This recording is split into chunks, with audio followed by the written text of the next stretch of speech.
é apenas uma conversa aqui com um foco muito específico, são os meios de comunicação, claro. mas é uma conversa sobre a sua vida, não é?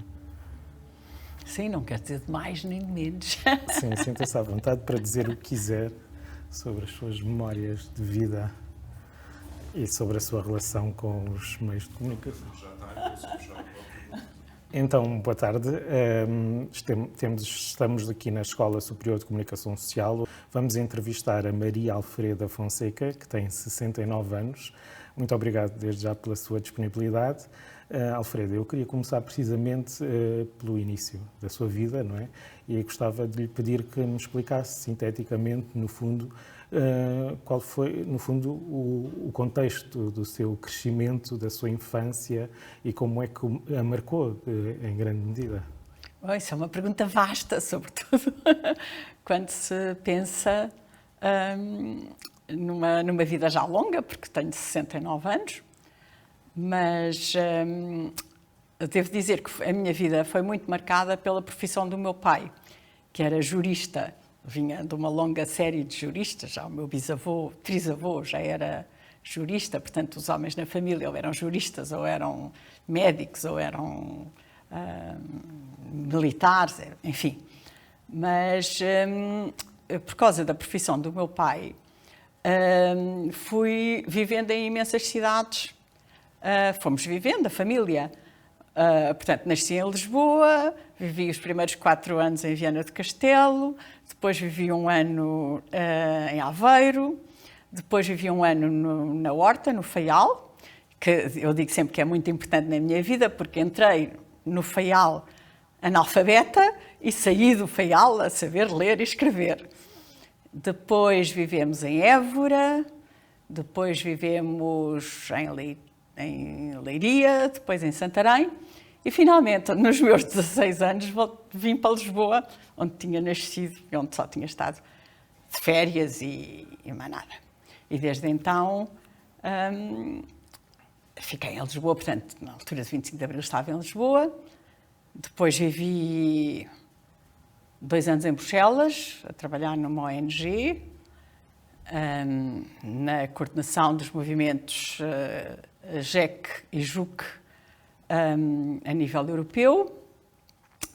E depois conheci a Maria Luz Pintacilgo. Antes de chegarmos aí, vamos voltar à sua infância. Vamos voltar à infância. E a sua mãe? A minha mãe, como todas as donas de casa da época, lá ia mudando de terra conforme o meu pai ia mudando de terra. Era sempre um processo complicado e, sobretudo, à medida em que o tempo íamos estando mais, houve anos em que estivemos vários anos em algumas terras, isso era um desenraizamento para todos. Para a minha mãe, para mim, para o meu irmão. Nós somos só 2 irmãos, muito próximos, temos 1 ano e 2 meses de diferença, portanto fizemos sempre tudo em conjunto. E portanto, essa fase não era fácil, mas a minha mãe, como tinha aquelas atividades todas na paróquia, nas diferentes paróquias, acabava por se integrar nessas atividades. Eu acho que, portanto, ela não tinha uma profissão, entre aspas, não é? Mas estava sempre muito envolvida nos projetos sociais da paróquia, das diferentes paróquias. E a Alfreda acompanhava a sua mãe? Não, normalmente não. Lembro-me perfeitamente, era muito pequena, e a minha mãe ter-me levado, não sei, devia ser pai em Aveiro ou ainda em Viana do Castelo. O primeiro contacto com a pobreza. A minha mãe levou-me, era a altura do Natal ou não sei o quê, mandou-nos escolher uns brinquedos que quiséssemos dar e eu fui com ela, que estava para aí nas conferências de São Vicente de Paulo ou qualquer coisa assim no género.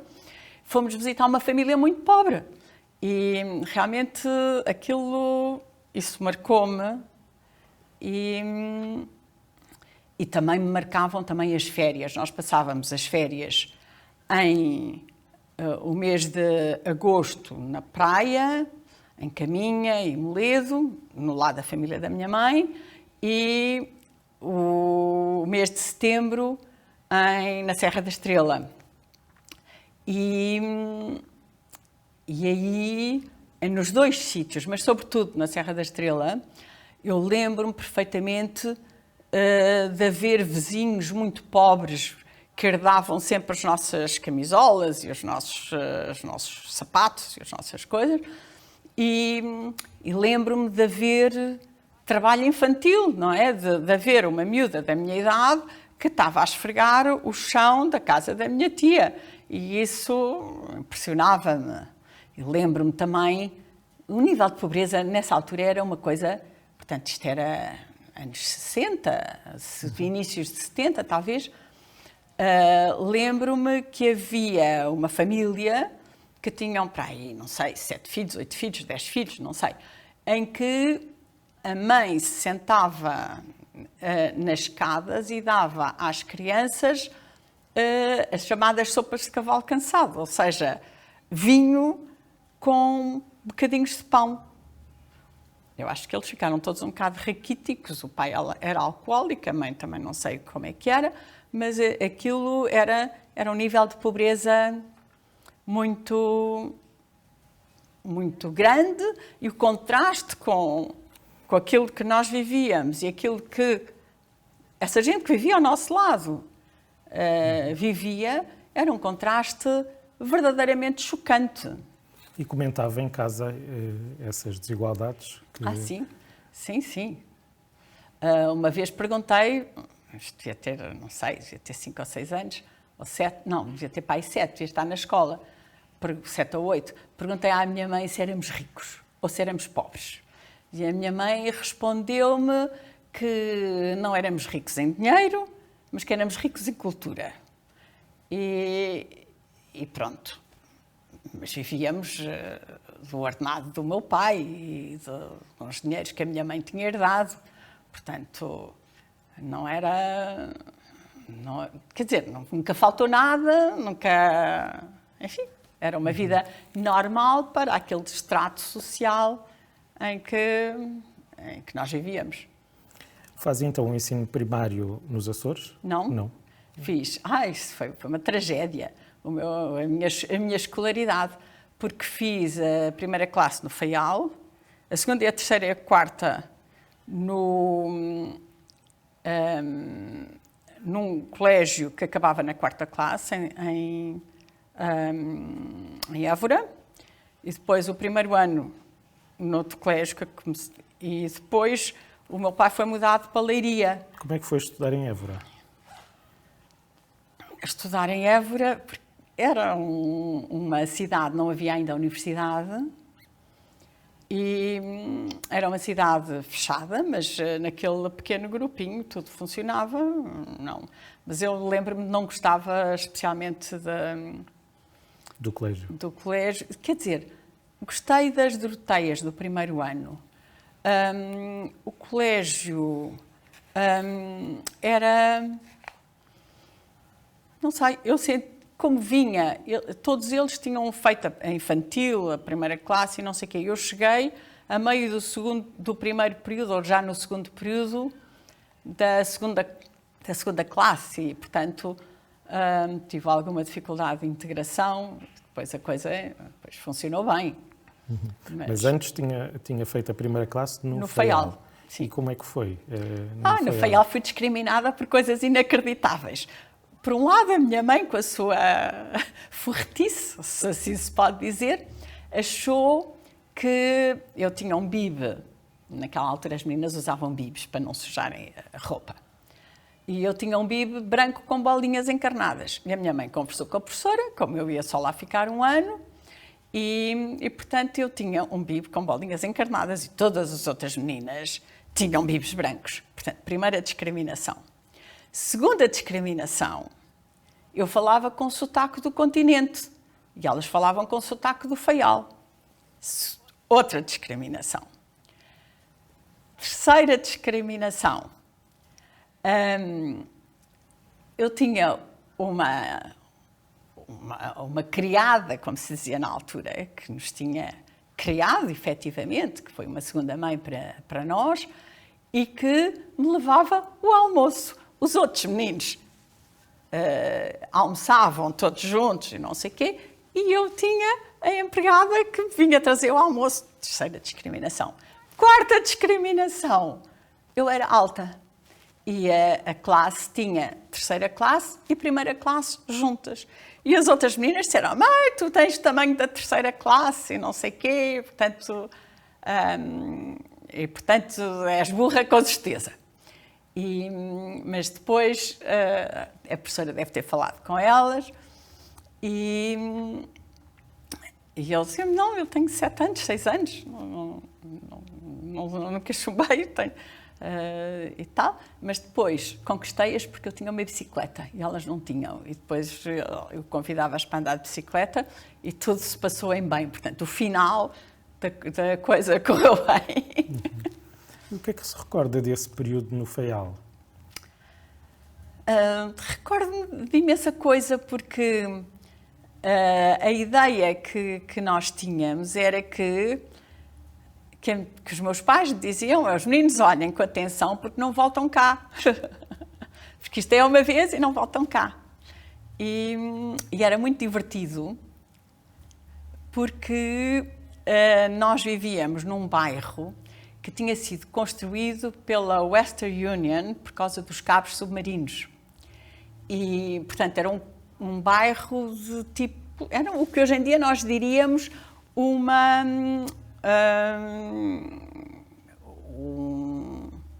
como é que se chama? Um alojamento. Hoje em dia aquilo está transformado num hotel, portanto é um edifício principal, que era a messe, e depois casinhas geminadas à volta de um jardim, e com um jardim para trás e não sei o quê.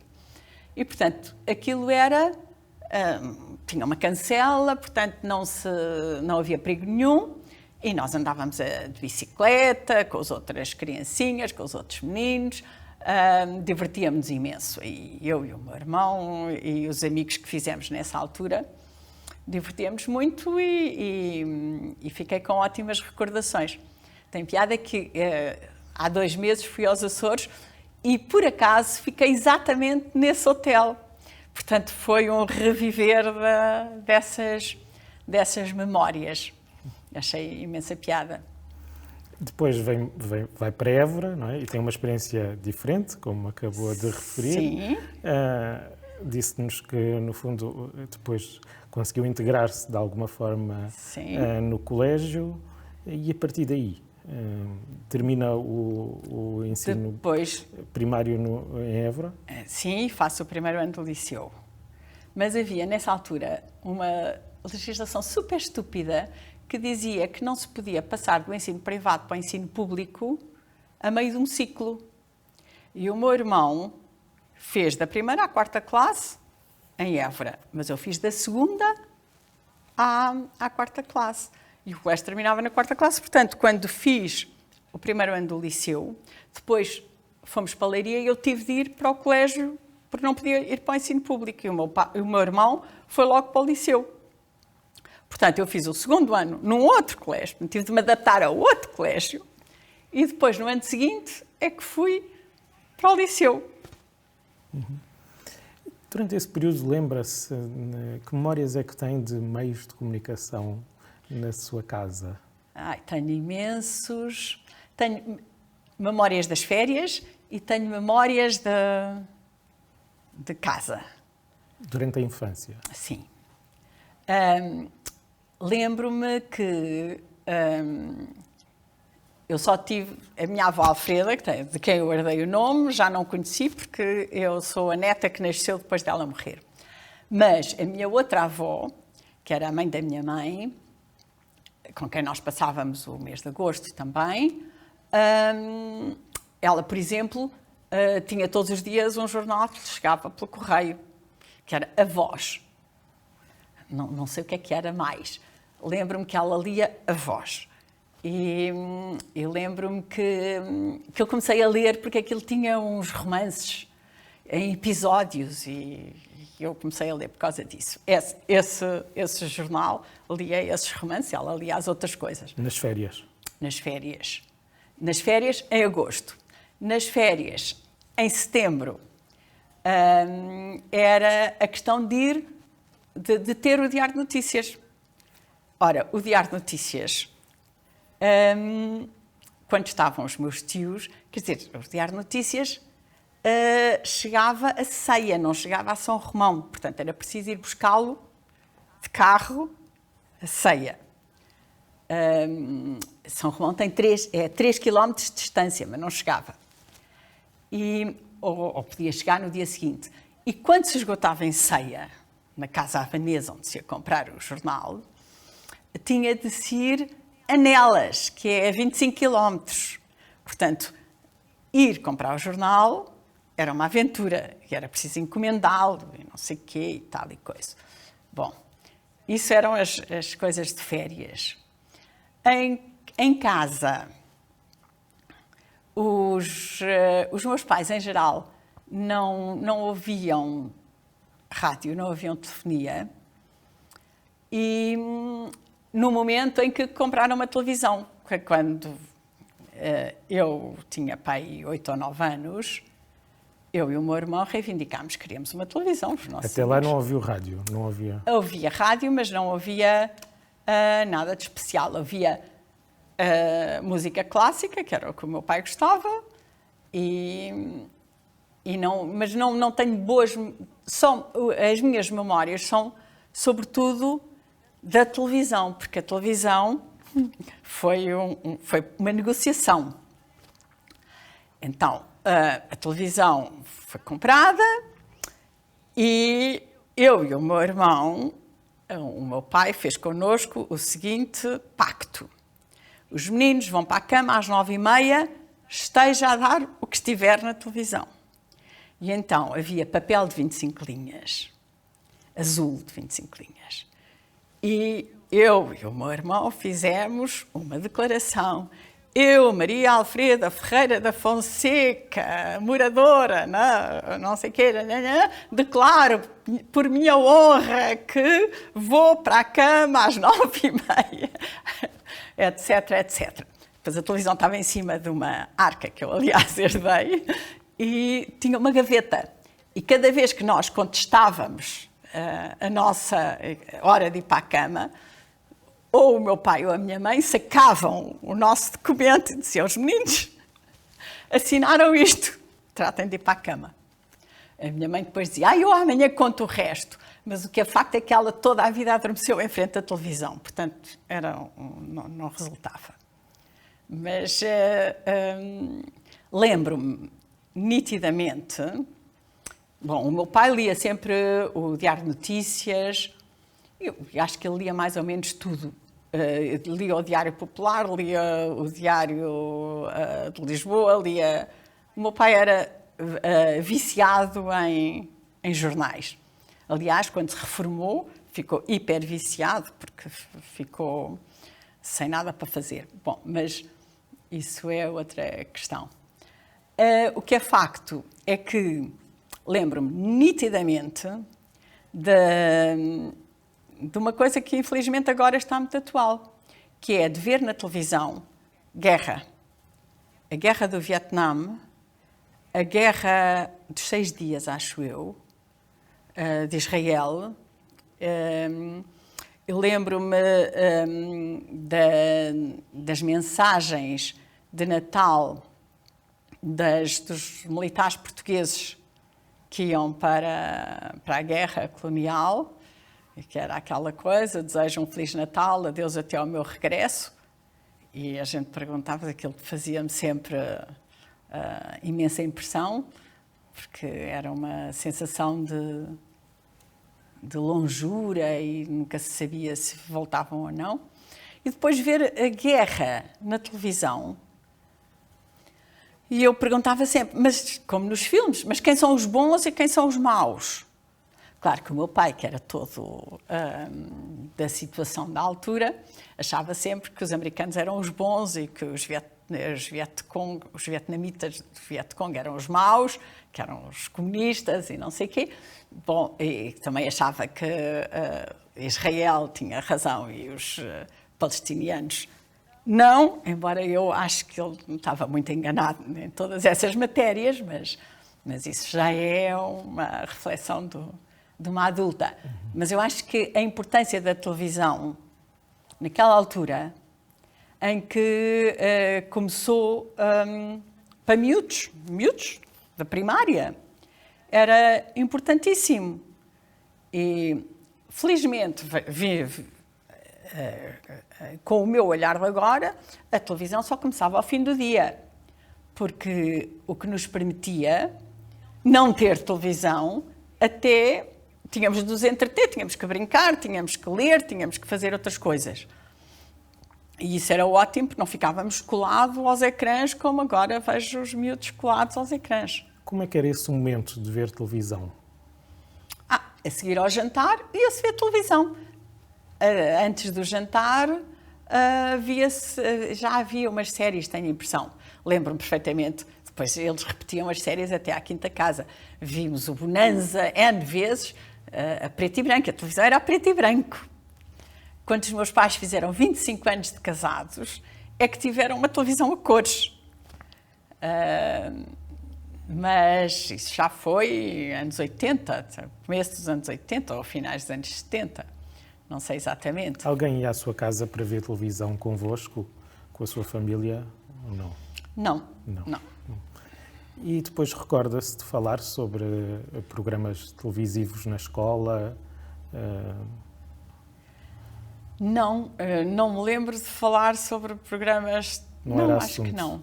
Não era assunto. Eu, como professora, é que usei imenso isso. Já lá, mas isso é muito mais à frente desta história. Mas aí, nesse na período, infância, não. Não se recorda disso? Não me recordo disso, não.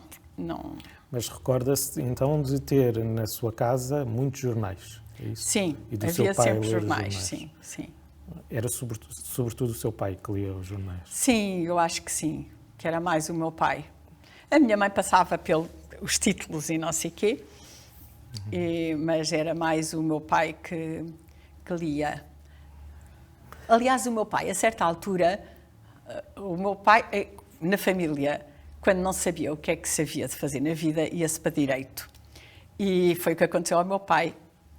A certa altura, já tinha um irmão formado em direito e começou o curso de direito, depois desinteressou-se, depois ele decidiu ir trabalhar para o Diário Popular. Não sei exatamente o que é que ele fez no Diário Popular, até que a minha avó, entretanto, o meu avô já tinha morrido e a minha avó obrigou-o a acabar o curso e tal. Depois ele também se queria casar e, portanto, eu tinha de acabar o curso e ter uma profissão. Mas os jornais eram, tenho a impressão, a forma de ter uma informação diversificada, porque havia jornais de direita e jornais de esquerda. Havia o Século, Diário de Notícias, que eram mais ou menos da situação.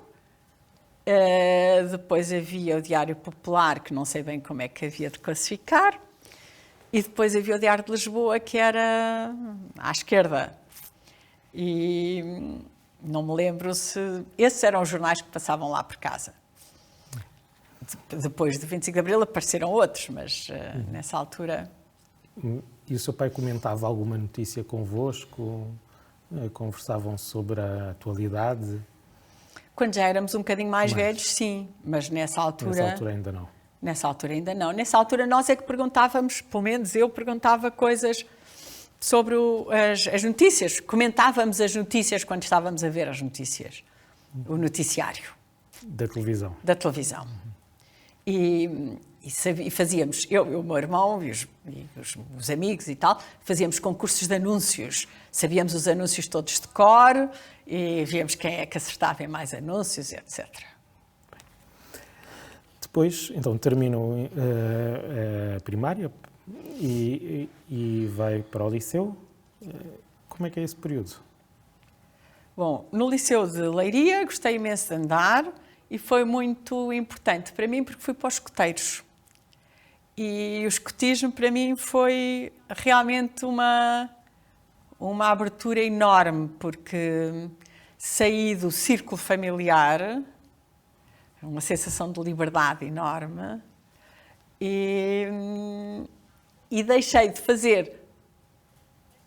ser um bloco como o irmão. Porque nós fazíamos sempre tudo em conjunto, brincávamos em conjunto, andávamos de bicicleta, ou brincávamos às bonecas, ou aos carrinhos, ou não sei o quê, mas era sempre tudo em conjunto. Exceto quando líamos os livros, porque cada um queria ler primeiro e tal e coisa, e portanto tínhamos aí algumas lutas para quem é que lê primeiro e quem é que... eu já comecei a ler este livro, mas eu ainda não sei quantos, e eu já li. Portanto, quem é que tem prioridade? Mas aí foi importante porque eu encontrei um espaço que não era da família. Portanto, foi o grande alargamento. Muito mais do que a escola, porque as escolas eu tive tantas, passei por tantas, e as escolas não foram tão marcantes para mim. Só depois, no sexto e no sétimo ano, depois de vir para Lisboa, é que foi realmente marcante. Mas já estava noutra fase da vida. E passando por tantas regiões diferentes, não é? Tantas localidades diferentes, teve contacto com a imprensa dessas regiões? Não se recorda? Que eu me recordo, não. Não me lembro nada. Então, depois desse período em Leiria, é que vem para Lisboa? Não, fui para Santarém ainda 2 anos. Ainda para Santarém. Mas Como também aí o importante foi os escoteiros também. E infelizmente a minha mãe tirou-me dos cavalos para ter explicações de matemática. E, portanto, fiquei incipiente em cavalos, mas lá consegui fazer o exame e passar a matemática. Tinha que idade? 14? Não, 15, 16, sim. E depois vim para Lisboa, porque nessa altura foi em 72, 73 que viemos para Lisboa. Recorda-se, em Santarém, no fundo, teve 2 anos. Sim. 15, 16 anos em Santarém. E algum acontecimento, algum aspecto marcante desse período entre Leiria e Santarém? Em Leiria tive o meu primeiro namorado, que isso foi super marcante. E depois o drama que foi abandonar as amigas, abandonar o namorado, ir para Santarém, foi um dramalhão horroroso. E o namoro lá continuou por cartas, imagino. E depois acabou quando eu vim para Lisboa e eu gostei mais um bocadinho. Mas essa parte para os miúdos era... para os miúdos, quer dizer, para as miúdas, porque os rapazes não ligavam muito a essas coisas. Era horrível ser arrancado de um sítio e ir para o outro. Era horrível. Em Leiria, lembro-me que houve as eleições houve algumas coisas importantes que eu me lembro. Lembro-me do maio de 68, lembro-me da crise dos estudantes de 69 e lembro-me de haver eleições e os boletins chegavam pelo correio, coisa assim. E só o meu pai é que podia votar. O que já a mãe dele tinha protestado porque achava que as mulheres deviam votar. E então a minha avó Alfreda tem um postal para o marido que ficou histórico, eu tenho só uma fotocópia, em que ela diz: eu sou uma pessoa de bom comportamento moral, de não sei quê, sei falar e estar calada em 3 línguas e, portanto, quero votar, quero poder votar. Portanto, eu achei uma injustiça a minha mãe não votar, só era um voto por família. A minha avó, como era viúva, votava, mas a minha mãe não podia votar. Só o meu pai que podia votar, era o chefe de família. Como é que, quer dizer, é nessa altura que desperta mais a sua consciência política? Ou...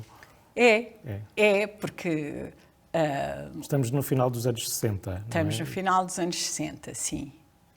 Havia as eleições com o MDP-CDE, com a CDE, havia com a União Nacional, e lembro-me também da queda da cadeira de Salazar e da Primavera Marcelista, mas havia o problema da guerra colonial, portanto, isso era um problema realmente que afetava a sociedade inteira. E, portanto, não sei, eu pensava, mas o meu irmão há de ir para a guerra, mas ele ainda era miúdo, os meus primos estavam na guerra, mas os mais velhos, mas eu não tinha uma relação muito próxima com eles nessa altura. E os outros tinham adiamentos, porque aquela história dos adiamentos funcionava bastante bem.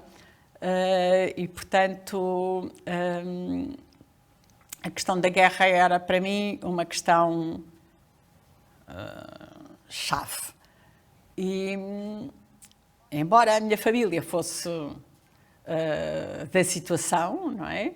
Nós, quando eu já era mais velha, quando tinha 15, 16, 17, discutíamos imenso, conversávamos imenso. E o que teve muita importância foi a doutrina social da Igreja.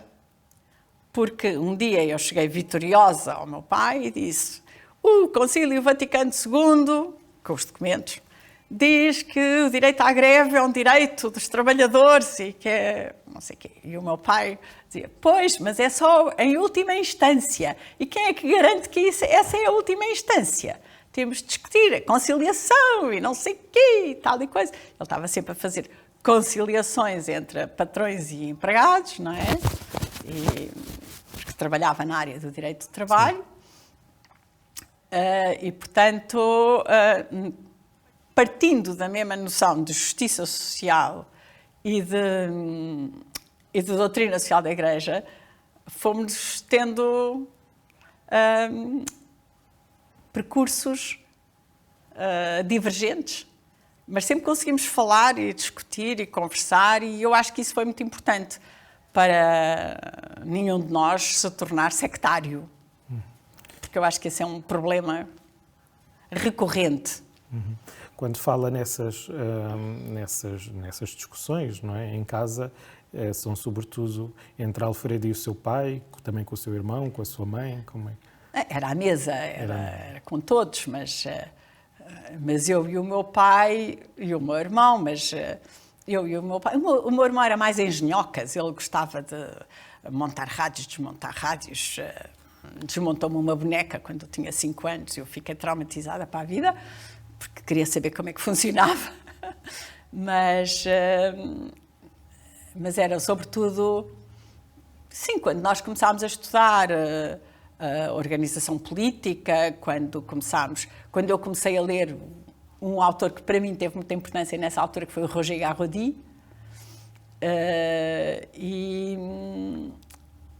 e pronto, e foi por aí, e os meus amigos, e os escoteiros, e depois fora de casa, onde é que decorriam essas discussões? Com quem é que falava? Falava com os amigos, com os colegas, com os escoteiros, antes de vir para Lisboa com os escoteiros, depois de vir para Lisboa... Sobre a situação política do país? Sim. Eu lembro-me quando estava em Santarém, havia um curso de formação de dirigentes dos escoteiros em que se tratava de imensas coisas sociais e políticas. O meu pai deixava-me vir. Ninguém hoje em dia deixaria vir uma rapariga de 16 anos meter-se no comboio em Santarém, sair em Lisboa e despachar-se, apanhar o autocarro e tal e coisa, e ir para o Seminário dos Olivais para um curso sobre a doutrina social da Igreja e o escotismo e como é que se melhora o mundo e o que é que se pode fazer e tal e coisa. Depois eu chegava cheia de ideias, claro, que discutia, obviamente. Vem então para Lisboa. E vai estudar para onde? Para o Liceu Dom Pedro V. Quer-nos contar essa experiência? Isso foi ótimo. Exceto o facto de eu ser o número 33 quando me inscrevi, e, portanto, estava lá atrás, numa sala enorme, e eu não conseguia estar com atenção, estava sempre distraída, e depois pedi para trocar de lugar, e depois fiquei na terceira fila, e assim já estava com atenção. Mas tive uma sorte enorme, porque apanhei uma reforma em que se podia escolher as disciplinas. E então, eu deixei todas as disciplinas que eu odiava e passei a ter as disciplinas que eu gostava. E então tinha organização política, porque isso não dava trabalho, filosofia, depois tinha português, tinha francês, que era a literatura francesa, tinha geografia, deviam ser 6, deve-me faltar uma. Portanto, português, francês, geografia, filosofia, organização política e educação física, claro. E aí foi giríssimo. Para já, estávamos, como todos tínhamos disciplinas diferentes, estávamos constantemente a mudar de turma. Não tínhamos uma turma, tinham acabado as alíneas e não se tinha uma turma permanente. Eu tinha filosofia, organização política e educação física com a minha turma de base e depois tinha as outras disciplinas com outros. E tive uma professora de português e de francês que adorava, que era a Judite Cortesão, e tive uma professora de filosofia que eu também gostava muito, que era a Diolinda Santos Costa, a professora de organização política era ao mesmo tempo, era professora de filosofia do meu irmão e a minha era de organização política. Ela não tinha percebido que eu tinha arranjado um namorado nessa altura. E então eu, que era muito certinha e não sei o quê, pedia sempre para sair a meio da aula, ia namorar um bocadinho porque ele estava com um furo, porque todos nós tínhamos imensos furos. Passados muitos anos, encontrei a dita professora e perguntei-lhe se ela sabia porque é que eu saía sempre. E ela disse, não, nunca dei conta. As pessoas não sabem tudo sobre os alunos, realmente. Mas isso foi uma altura muito importante, porque lembro-me, tinha português com a Luísa Tiago de Oliveira, de História, e foi ela que me introduziu, ela levava o comércio do Funchal, acho que era cor-de-rosa, enorme, em broadsheet muito grande, e nós líamos o comércio do Funchal nas aulas chatas, discretamente. Acho que o professor via, mas fazia de conta. E os poetas, o Daniel Felipe, o Aragon, Manel Alegre. Há um outro aspecto muito importante na minha vida, que é a música, porque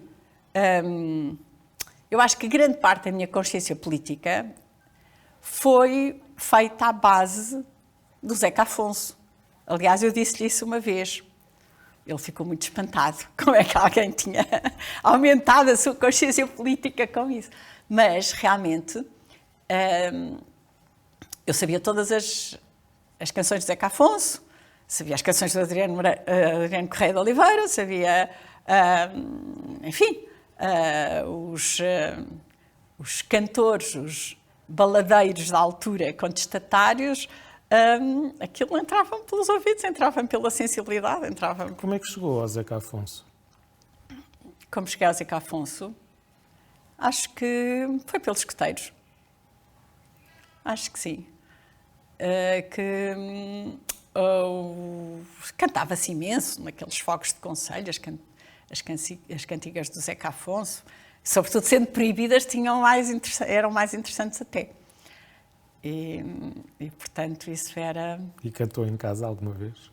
Cantava muitas vezes. E o seu pai? Sim. Como é que reagia ao seu pai? Não levava muito a sério, acho eu, mas também ele tinha imenso sentido musical também, portanto, não... Mas lembro, por exemplo, do programa Zip Zip, que teve muita importância, de vários cantores da época que eram, que com os seus poemas, passavam uma mensagem de conscientização.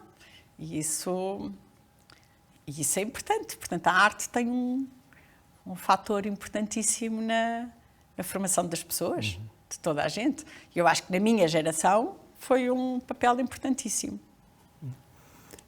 E nessa altura, quando vem para Lisboa, tem novamente a questão da integração, no novo contexto, não é? Sim, mas aí foi fácil. Foi fácil, porque já estava, já queria outra coisa, já não era uma miúda, já estava numa fase de querer descobrir o mundo como ele é e não como ele nos é contado. E, portanto, isso já, a minha curiosidade suplantou essas coisas. Depois também tive muita sorte, porque aquele grupo de gente do liceu, alguns deles, ainda passamos os fins de semana juntos, com alguns deles. Portanto, foi uma amizade para a vida. E isso é uma coisa que marca, porque estamos numa fase em que todos nós estávamos à procura de perceber o mundo. E até, por exemplo, as aulas de moral eram aulas interessantíssimas porque se discutia e porque se lia e porque se discutia uma série de coisas que noutros contextos não se podiam discutir. Portanto, foi importante. Lembro-me que nessa altura uma coisa que me impressionou também foi o irmão de uma das minhas amigas, uma das minhas grandes amigas, ter sido preso por causa dos cadernos GEDOC. E eu achava que era absurdo prenderem pessoas por causa da... Mas era absurdo ler um livro com uma capa, coisa, porque era proibido. Li, portanto, os massacres de Viriamo e aquele livro dos padres brancos sobre os massacres e não sei o que, eu li clandestinamente, nessa altura, no liceu. Porque a informação circulava. Falou dessa curiosidade que tinha nessa altura e essa curiosidade envolvia também os meios de comunicação, ou seja, a consulta de jornais, já envolvia a leitura de algum jornal em específico? Tem memória disso? Eu acho que naquela altura eu lia tudo aquilo que me aparecesse. Lia mais ou menos tudo. Mas lia os jornais que tinha em casa, obviamente. Como o meu pai comprava sempre o Jornal da Manhã e o Jornal da Tarde, tinha sempre esses jornais. Depois lembro-me de ter havido o Expresso. E do meu pai comprar o Expresso. E depois o Expresso tinha cadernos e, portanto, permitia que várias pessoas lessem ao mesmo tempo o Expresso. E discutia-se essas coisas todas. O que é interessava na imprensa? O que é que chamava mais a sua atenção? Eu acho que era perceber a realidade nacional e internacional. Claro que eu sabia que havia a censura, portanto, a realidade nacional era vista de uma forma muito míope, mas interessava-me, era o grande veículo de ver o que é que se passava, de perceber o que é que se passava à volta, de perceber a realidade, de perceber o mundo, não é? Falavam também sobre a censura em casa? Falamos, sim, mas não muito. O meu pai devia achar que a censura era para não criar problemas, para não pôr coisas imorais e não sei o quê. Mas não se preocupava com o assunto, não é? Mas eu acho que ele ponderava as coisas lendo também jornais que iludiam um bocadinho a censura. E depois havia os jornais católicos que não passavam muitos deles pela censura. E, portanto, havia sempre revistas e jornais e também havia as revistas internacionais. Eu lembro-me mas já não sei dizer se era antes ou depois de 25 de Abril, mas as revistas francesas, o Nouvel Observateur, havia um outro mais à direita que eu já não me lembro como é que se chamava, mas que aparecia muito lá em casa. É isso. E recorda-se da cobertura que era feita na altura relativamente a alguns acontecimentos? Isto é, se nessas discussões que tinha com os seus amigos, com os seus colegas, se envolvia, por exemplo, a cobertura jornalística de alguns acontecimentos, por exemplo, da própria guerra colonial. Nós víamos uma coisa horrível, que era a partida dos militares para a guerra. Via-se na televisão, não é? As despedidas no Cais de Alcântara, os que partiam e não sei o quê, que era realmente uma coisa terrível, não é? Ver as pessoas a chorar, as famílias, e a gente pensava, será que eles vão voltar? Vão voltar vivos? Vão voltar... Mas não me lembro assim de muito mais sobre... Eu acho que nessa altura a televisão passava muito mais a guerra do Vietnã do que a nossa guerra colonial. Acho que a nossa guerra colonial era mais ou menos as partidas, as chegadas e os adeus até ao meu regresso no Natal, as mensagens de Natal.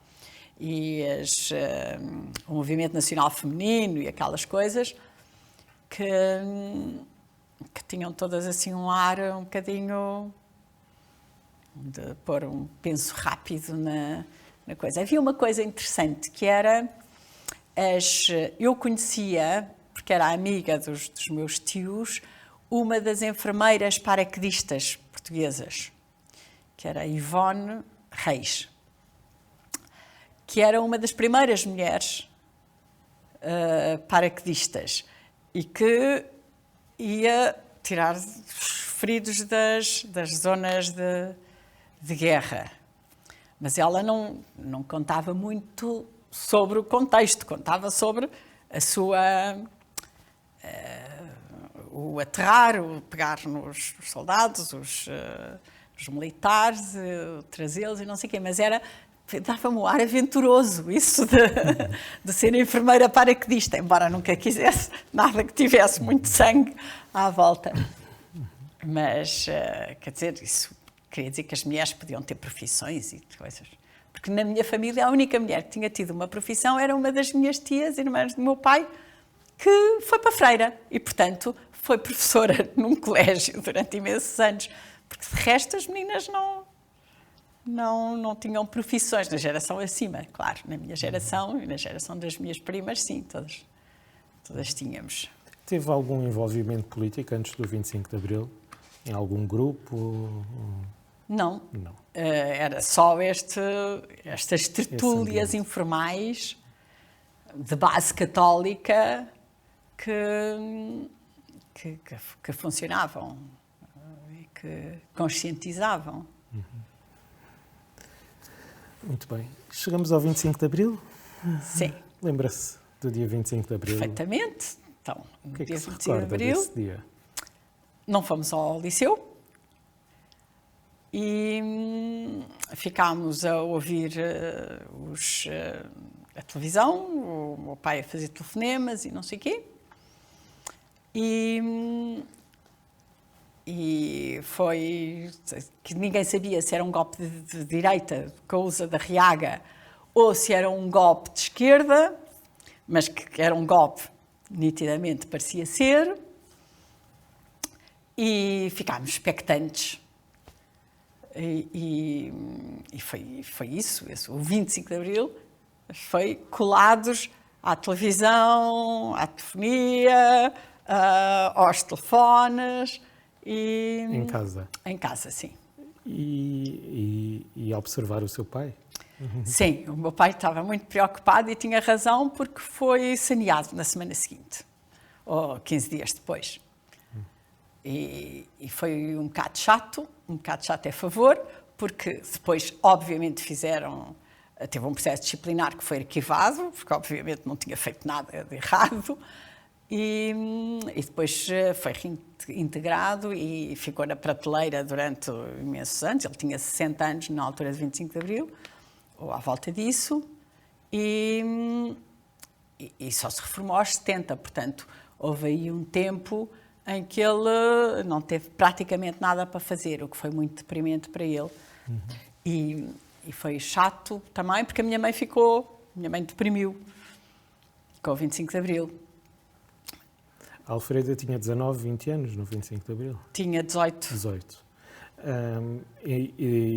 Do que é que se recorda de ver na televisão e de ouvir na rádio? Alguma coisa que se recorde? Tudo aquilo foi muito emocionante, mas eu tinha duas coisas diferentes. Por um lado, tinha a família cheia de problemas e não sei quê.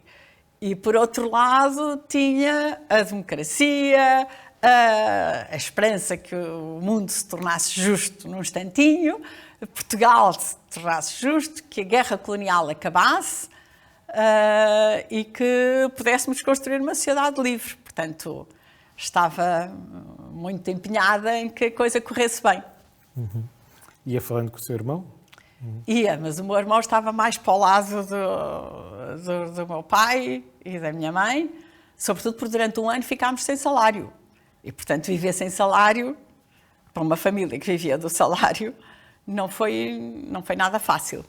Portanto, o meu irmão foi trabalhar para o escritório de um dos meus tios e pouco depois, quando eu fiz 21 anos, comecei a dar aulas. E como é que foram os tempos seguintes ao 25 de Abril, na sua vida? Os tempos seguintes foram emocionantes, porque... Como é que viveu a Revolução?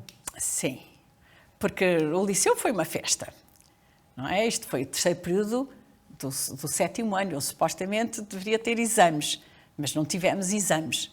Eu deveria estar a estudar. Se não tivesse sido o 25 de Abril, eu estaria intensamente a estudar para dispensar dos exames, dos orais e não sei o quê. Mas toda a gente passou, quer dizer, toda a gente passou com 10 ou qualquer coisa, e nesses meses, portanto, maio, junho, eu acho que vi todos os ciclos de cinema, e eu vi as minhas amigas, todos os ciclos de cinemas, vimos o Bergman todo, ainda havia o cinema monumental, onde era muito barato ir à tarde, e fomos a teatro, cinema, tudo o que era cultural, alguns comícios, enfim, foi uma festa. Fora de casa foi uma festa. Em casa foi complicado. E entrou na faculdade, entretanto? Não, porque no ano seguinte houve o ano do serviço cívico. Ninguém entrou na faculdade. As faculdades fecharam, fecharam teoricamente, não abriam o primeiro ano. A Faculdade de Letras decidiu fazer um primeiro ano ilegal, com esperança que se legalizasse. Portanto, eu fiz um primeiro ano ilegal, que foi absolutamente entusiasmante, porque eu queria, ao contrário de Marx, eu achava que a filosofia serve para conhecer o mundo e para o transformar. E, portanto, eu fui para a filosofia e tive disciplinas podíamos também escolher as disciplinas todas. Portanto, eu tinha disciplinas com gente do 5º ano, do 4º ano, do 1º ano, tinha uma variedade de disciplinas total. E foi um ano em que eu estava fascinada com tudo, com a filosofia antiga. Eu lembro-me que tive uma cadeira com, aliás, um professor que não era nada entusiasmante a dar aulas, mas que era sobre filosofias orientais. E tive cadeiras completamente... Foi ótimo, foi ótimo. A única coisa chata foi que, no fim, não foi reconhecido. E, portanto, tive de fazer. Entretanto, houve lá uma reestruturação e tive de fazer um primeiro ano legal. E, então, com outras cadeiras. Portanto, foi como se tivesse feito mais um ano.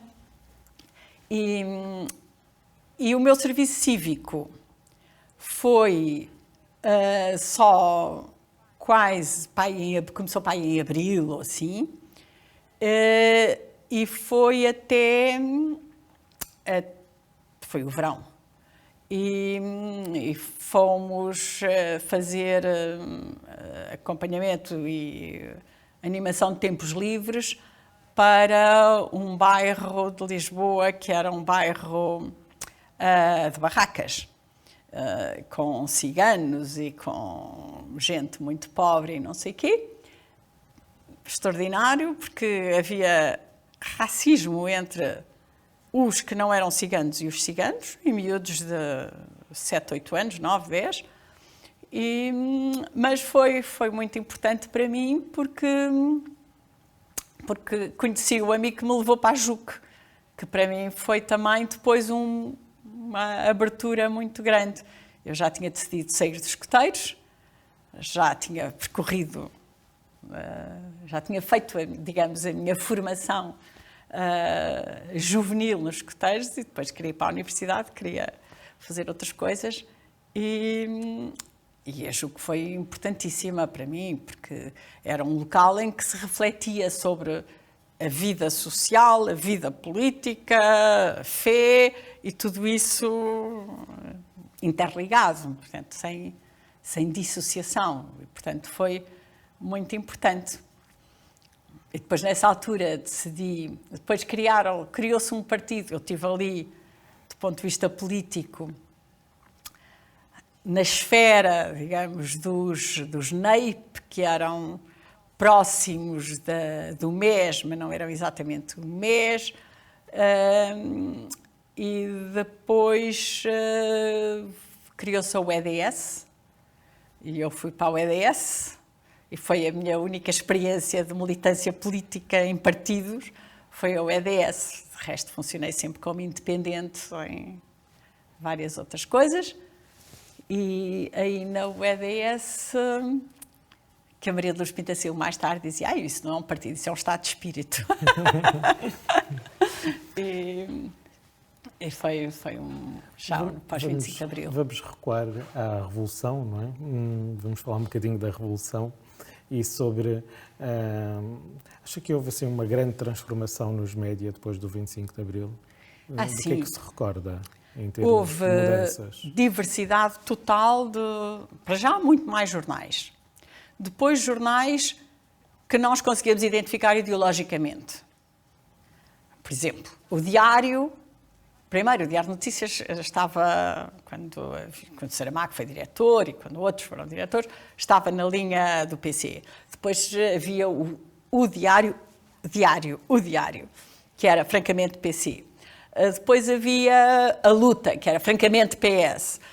Portanto, havia uma diversidade de coisas. Depois havia o jornal chamado O Jornal, que era um semanário que eu lia cuidadosamente e acho que até assinei, mas as coisas que eu assinava acabavam sempre por acabar. Depois havia também um outro que eu também assinei, que também acabou rapidamente.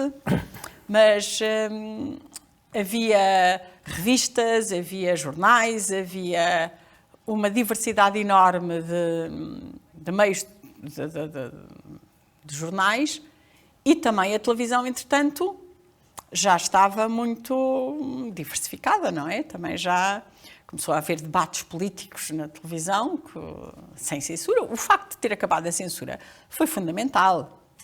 Fundamental. Uhum. Além do semanário jornal, o que é que lia mais? O que é que eu li mais? Lembra-se? O jornal acho que eu assinei. O que é que gostava no jornal? Eu acho que gostava das análises. Depois, mais tarde, veio o Jornal de Letras, que ainda existe, aliás. Eu gostava das análises políticas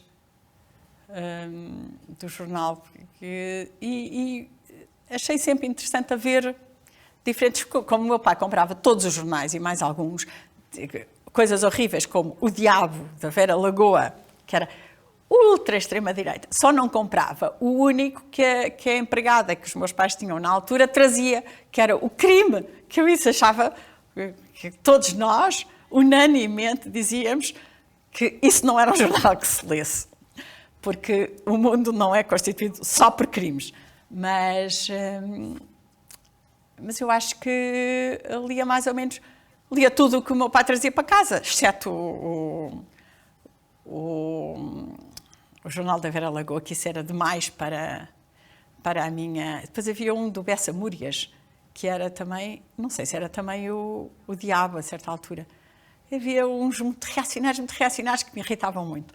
Mas de resto, com os outros a coisa corria bem. E depois discutíamos essas coisas. E recorda-se de algum jornalista de que gostasse em particular ou cujo trabalho a tenha marcado de alguma forma na televisão ou o Joaquim na imprensa? Furtado, o Joaquim Letria, sei lá. Bom, vários, não sei, não sou capaz de... O Mário Mesquita noutro ângulo. Houve imensos, não sei. O João, como é que ele se chamava? João Gomes, da Luta.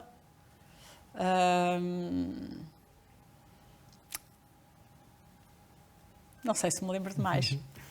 E da televisão, da RTP revolucionária, nesses tempos revolucionários?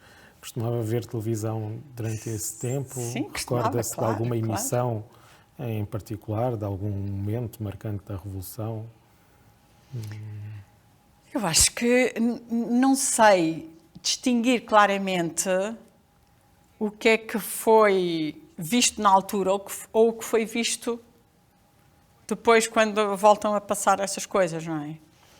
Mas lembro-me do cerco da Assembleia da República, lembro-me do Pinheiro de Azevedo mandar à barra da merda porque não gostava de ser de estar sitiado.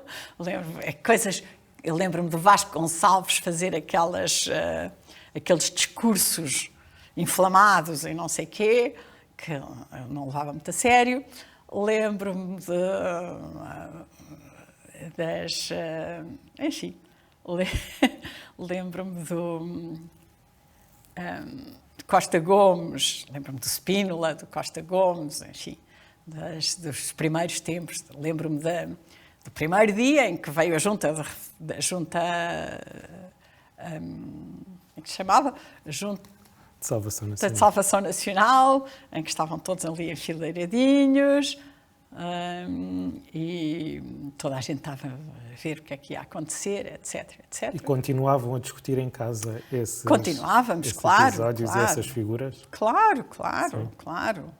Isso depois o Mário Soares, a chegada de Mário Soares, a chegada do Álvaro Cunhal, tudo isso. Foi os debates, o célebre debate entre o Mário Soares e o Álvaro Cunhal. Viu o debate? Vi, claro. Onde? Em casa.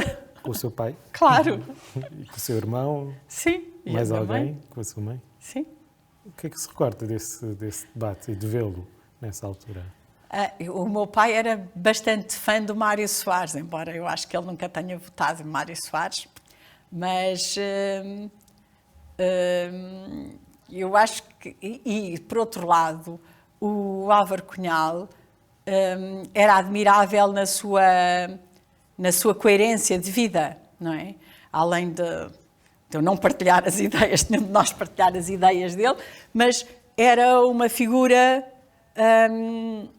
intelectualmente honesta e, portanto, com um passado admirável e, portanto, podia-se concordar ou discordar, quer de um, quer do outro, quer das diferentes coisas políticas, mas eram pessoas que nós, de qualquer cor política, percebíamos que estavam a procurar o bem comum, embora pudéssemos discordar da forma como o faziam.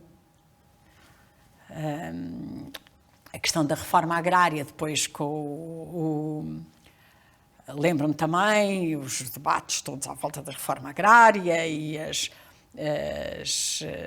o António Barreto, que foi ministro da não sei o que é, da Administração Interna, da Agricultura, e as lutas que ele teve com as unidades cooperativas de produção e as ocupações e não sei o quê. Aliás, houve cenas caricatas que já não têm a ver com a comunicação social, mas têm a ver com a minha história pessoal. Uma vez, em minha casa, estavam duas das minhas amigas. Uma estava a dizer, e nós fomos e depois eu estive a ocupar uma quinta e não sei quê, não sei quantos, e depois a outra amiga dizia, mas essa era a quinta da minha avó. E, portanto, mas aquilo tudo se passava bastante bem.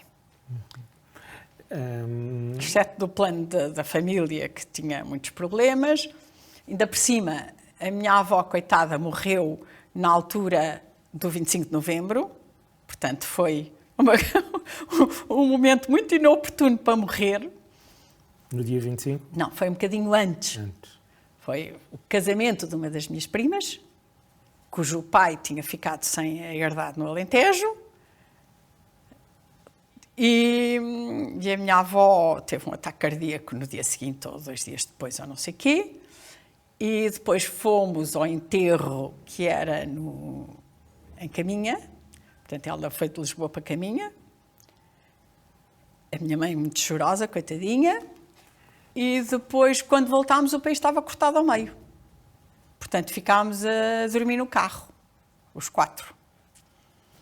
E depois, em vez de vir para Lisboa, fomos para a Serra da Estrela, porque esse lado não estava cortado. E teve noção do que se estava a passar?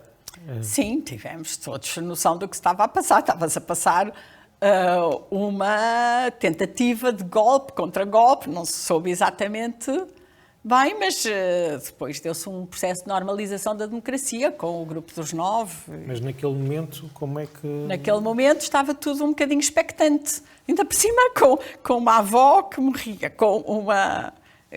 Quer dizer, a situação familiar misturou-se de tal forma com a situação nacional que foi um imbróglio. Mas como é que se informaram naquele dia 25? Informámos-nos pela rádio do carro. Iam tendo as informações no carro, não é? Claro. Não saíram do carro. Não. Tivemos de dormir no carro. Devo dizer que é bastante incómodo. Sim. E depois os tempos seguintes, à Revolução, depois do 25 de novembro, não é? Como é que viveu esses tempos seguintes? Depois eu estava muito entusiasmada. Estávamos todos entusiasmados com o Grupo dos 9 e achámos que isto ia encarreirar. e que íamos ter uma Constituição, como tivemos, e que íamos ter eleições democráticas, em que eu votei pela primeira vez. Como é que foi essa experiência? Foi ótimo. Foi ótimo. Votei pela primeira vez, comprei um biquíni contra a opinião geral da família, fui à praia com o meu namorado sem chaperon, sem ninguém, sem pedir licença a ninguém, e sentia-me completamente livre. Portanto, foi a noção, o exercício da democracia e ver que toda a gente estava a exercer o seu direito de voto e que tinha finalmente sido o direito de voto das mulheres, uma coisa fundamental. Fundamental. Eu acho que foi a grande viragem em que as pessoas tiveram consciência, todo o país teve consciência que vivíamos numa democracia, que toda a gente tinha voz. Onde é que votou? Recorda-se? Onde é que votei? Sim. O sítio em que votei? Não sei. Não. Por acaso não sei. Mas recorda-se do ambiente? Sim, foi uma excitação, isso recordo-me, que havia filas enormes e não sei o quê. Lembro-me que votei PS. Lembro-me onde votei nesse sentido. Não me lembro em que sítio é que votei, mas nessa altura eu estava a viver na 5 de Outubro, portanto deve ter sido Por aí. Aí por perto, sim. Deve Depois ter da sido. noite eleitoral, acompanhou como?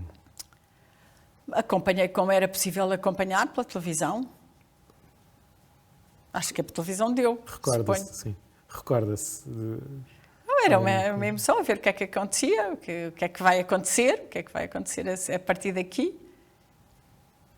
E pronto, nessa altura a televisão tinha imensa importância porque estava as coisas em direto.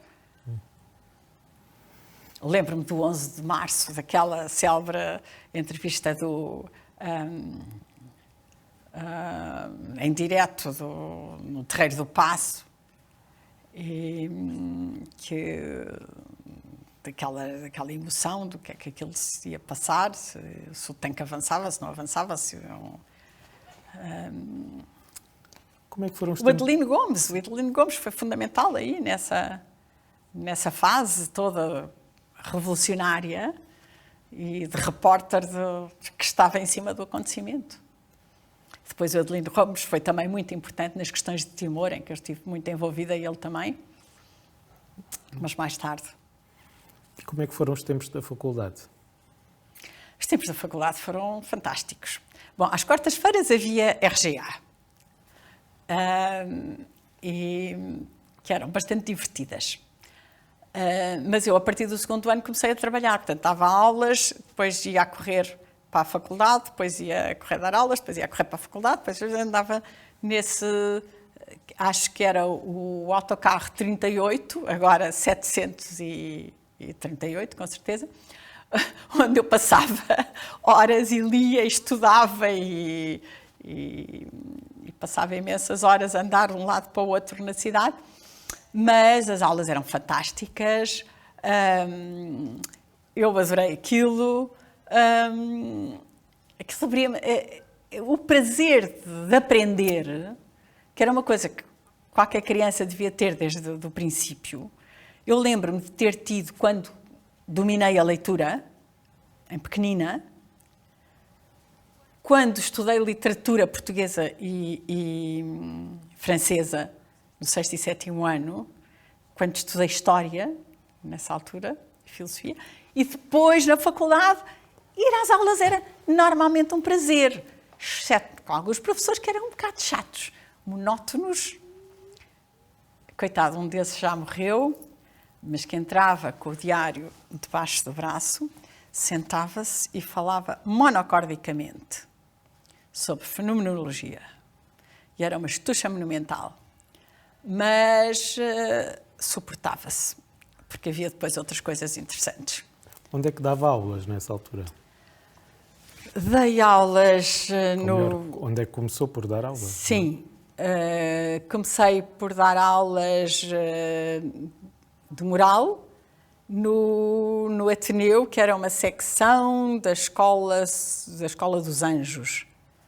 Depois dei aulas no Dom Dinis.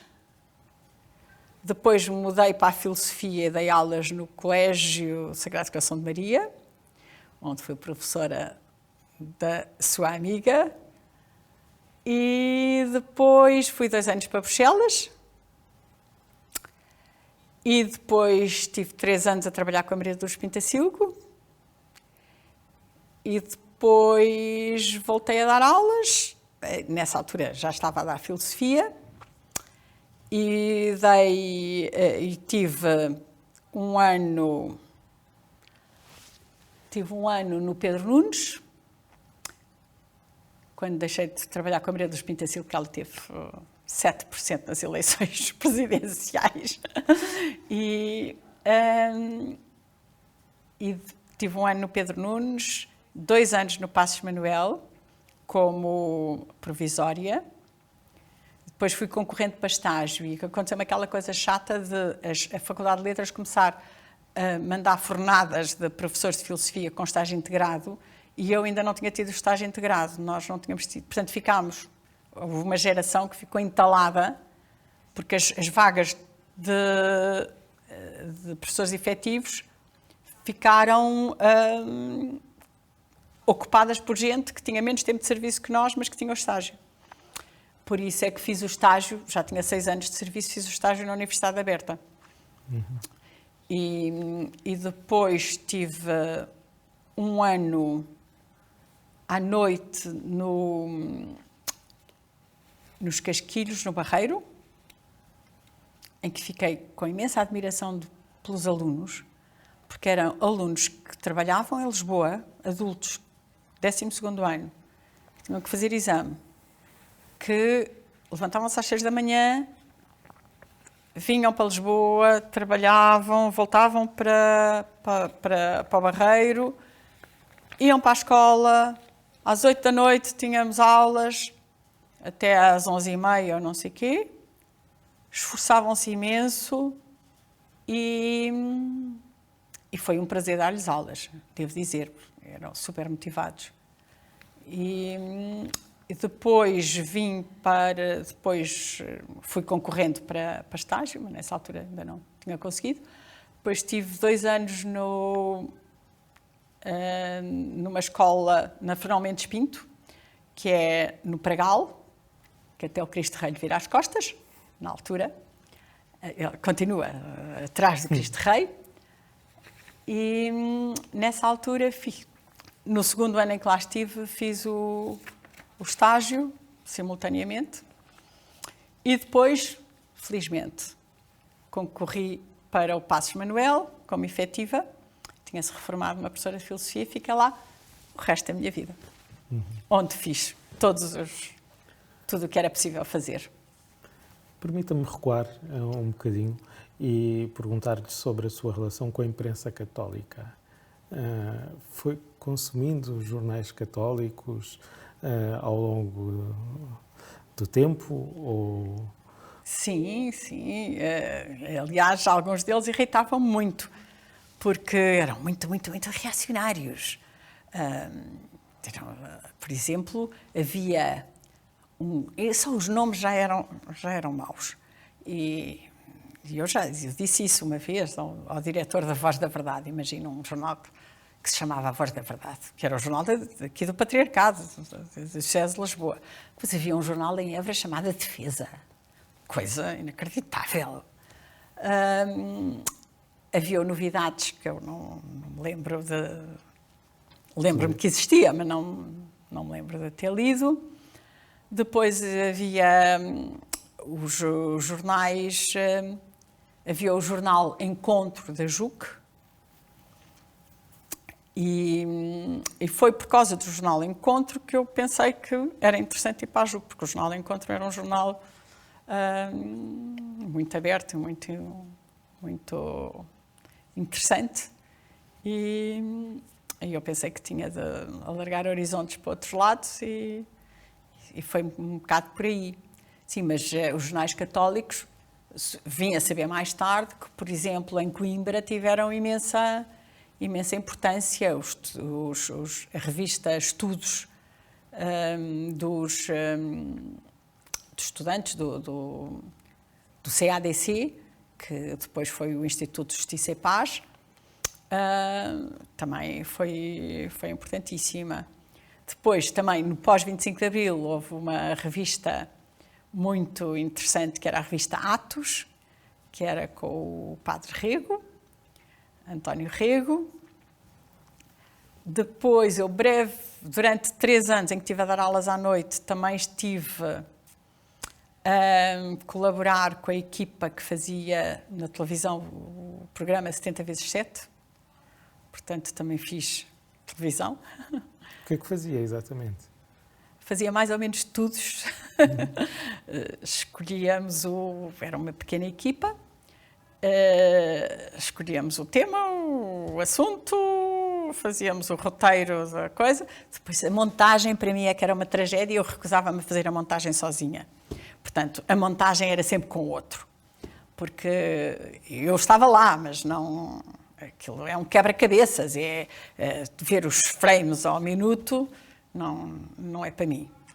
Eu gostava entrevistava, pensava, não sei o quê, essas coisas, mas agora fazer a edição é uma estucha monumental, portanto, para gravar 20 minutos ocupava-se 2 dias de gravações e depois era cortar e editar. Isso não é... Gaba paciência Quem o faz? de quem o faz, sim. Não é realmente a minha praia.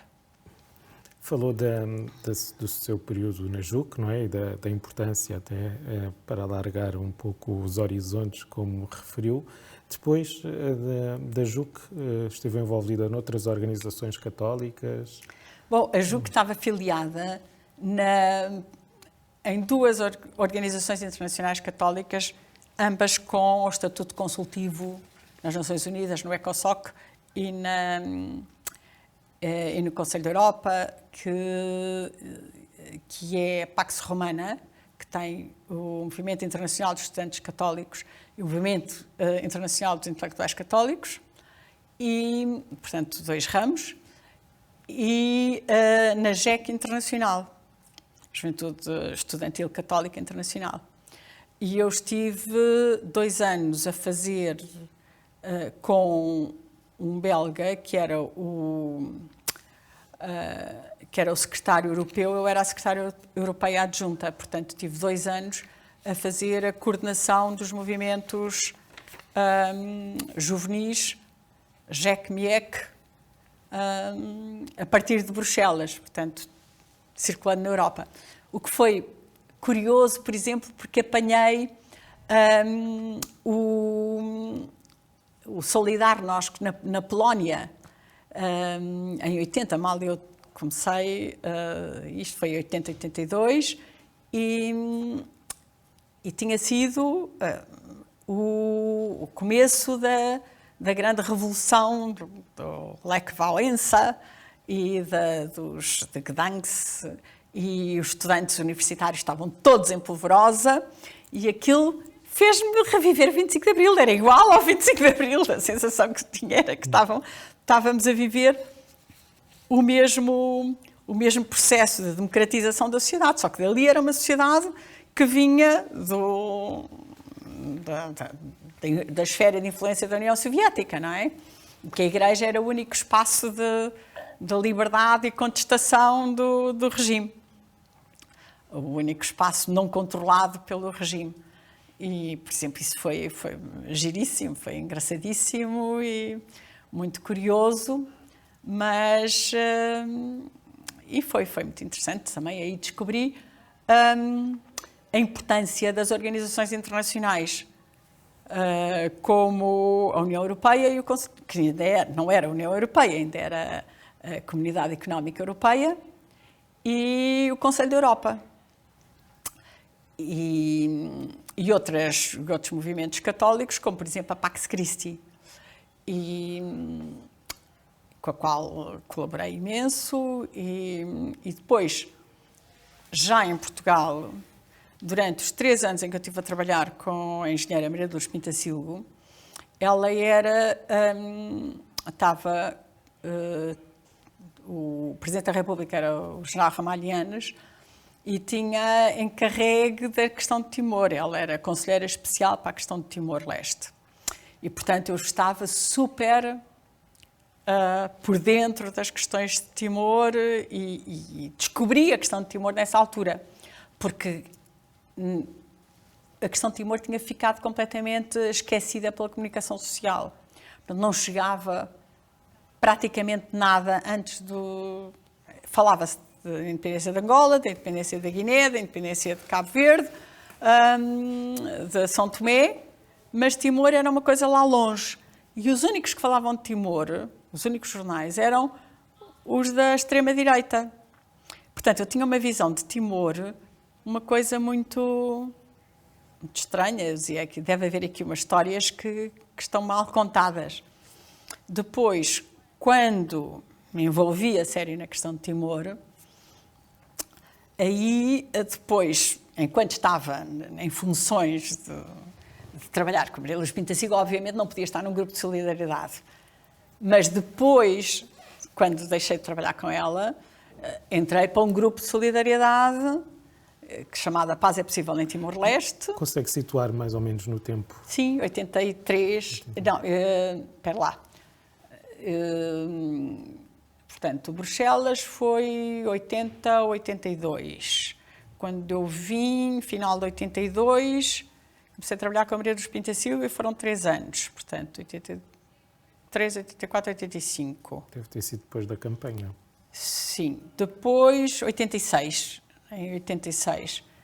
Até à independência de Timor, estive sempre envolvida num grupo de solidariedade que colaborava com outros grupos de solidariedade, quer a nível nacional, quer a nível internacional. Temos estado aqui a falar nos anos 70, não é? Agora já avançámos um bocadinho para os anos 80, são anos também muito importantes em Portugal e no mundo. Se olharmos para os média, recorda-se de algum episódio coberto pelos média ou de algum momento marcante que tenha acompanhado através dos média nos anos 80? Bom, eu lembro-me que estava numa reunião em Barcelona quando houve o acidente do Sá Carneiro. E fui colar-me imediatamente à telefonia, que era o que havia, e a televisão, creio, para ver, estava em Barcelona, estava longe de tudo, queria saber o que é que se passava. E isso lembro perfeitamente, foi no dia 4 de dezembro, já não sei, de 80 e qualquer coisa, já não me lembro exatamente, 82 talvez, deve ter sido. E lembro-me que isso foi uma coisa que, para mim, a comunicação social era importantíssima, porque eu estava a tentar que ter notícias de Portugal por qualquer lado, não é? Pelos espanhóis, pelos franceses, pelos belgas, pelos ingleses, por qualquer lado, por Portugal. Portanto, a comunicação aí é mesmo importante. Isso é uma coisa que eu me lembro de pensar o que é que vai acontecer agora. Foi um acidente, foi terrorismo, foi o quê? Isso foi Mais algum episódio que tenha assim memória? Dos anos 80. Depois começa a ser difícil situar as coisas no tempo, sabe? Quando eu era miúda, como vivia em cidades diferentes, era fácil situar no tempo, porque eu sabia exatamente o contexto em que as coisas se passavam. Aqui, depois já era tudo mais difuso. Depois, com o passar do tempo, foi mudando os seus hábitos de consumo como leitora ou como espectadora de órgãos de informação? Comecei a ler, entretanto surgiram outras revistas, acabaram umas, acabaram os jornais, começavam, acabavam e não sei o quê. Lembro-me, no pós-25 de Abril, não sei situar exatamente, quando houve uma revista que só saíram 4 ou 5 volumes, chamada Raiz e Utopia, que eu acho que era ligada ao Centro Nacional de Cultura, que era fantástica. A Raiz e Utopia era exatamente o que eu pensava que devia ser o mundo. Mas assinei e aquilo acabou. Já estava como o destino. De resto, assinei também a Visão, quando veio a Visão. Depois, a certa altura, tinham-me dado uma revista americana, a Newsweek, que era muito parecida com a Visão, portanto, não valia a pena ter as duas, não conseguia ler tudo ao mesmo tempo. E, portanto, durante uns anos li a Newsweek, depois deixei de ler a Newsweek, passei a ler a Visão, desisti da Newsweek, depois desisti de assinar e passei a comprar. E depois, bom, enfim, depois tudo isto era antes de haver redes sociais. Sim. Depois as coisas mudam um bocado quando começamos a ler as coisas online, mas não é a mesma coisa do que ler, para mim, do que ler fisicamente. Eu continuo a comprar o Expresso para lê-lo fisicamente. Preciso do papel. E durante muitos anos comprava o Público sempre em papel, desde que o Público surgiu. Agora não leio sempre, e quando leio online, mas não é a mesma coisa, não dá o gozo que dá depois de um dia de trabalho, chegar a casa e ler o jornal. Mas o Público já está muito pior do que era, porque despediram jornalistas em Barda e o resultado não foi muito brilhante. Vamos fechar os anos 80 com a sua experiência próxima da engenheira Maria de Lourdes Pinto da Silva. Como é que foi essa experiência? Participou na campanha, presumo, não é? Qual foi a sua participação e como é que chegou a esse envolvimento? Bom, eu quando estava na Coordenação Europeia em Bruxelas, estávamos a organizar um encontro europeu sobre movimentos sociais, que se passava no Centro Europeu da Juventude de Estrasburgo. E eu, que não conhecia a Maria de Lourdes de lado nenhum, escrevi-lhe uma carta a convidá-la para ela ser uma das pessoas que ia fazer uma conferência. E ela aceitou. E, portanto, um belo dia, aprazado, fui esperá-la ao comboio, à estação de Estrasburgo, com um ramo de cravos, para ela saber quem eu era, porque eu sabia quem ela era, mas ela não sabia quem eu era. E assim começou a nossa conversa, que se manteve depois. Quando acabou o meu mandato, ela disse-me, vem trabalhar comigo, e eu fui. E eu ainda não sabia o que é que queria bem fazer, se queria dar aulas, se não queria dar aulas, Portanto, tive 3 anos a trabalhar com ela, até que percebi que que era um trabalho extremamente interessante, porque ela tinha uma dimensão internacional imensa, e também tinha uma outra coisa muito interessante, é que estava sempre a ser convidada para fazer conferências sobre o 25 de Abril e sobre o tempo do 25 de Abril. E como ela foi uma das protagonistas, eu li imensas conferências dela, além de ter falado com ela, não é? Mas li imensas conferências dela em que ela falava na primeira pessoa. Isto passou-se assim, assado, não sei o quê. Portanto, do mais interessante que há para ver história viva, não é? E pronto, mas depois tinha de arranjar... tinha de pensar o que é que ia fazer à vida e concluí que ia experimentar dar aulas outra vez e desta vez já estava muito mais segura, porque o primeiro ano em que dei aulas de filosofia eu sentia-me como se fosse fazer exame, porque tinha imenso medo que me fizessem alguma pergunta que eu não soubesse. E havia tanta coisa que eu não sabia, como ainda há, não é? depois a pessoa descontrai. Mas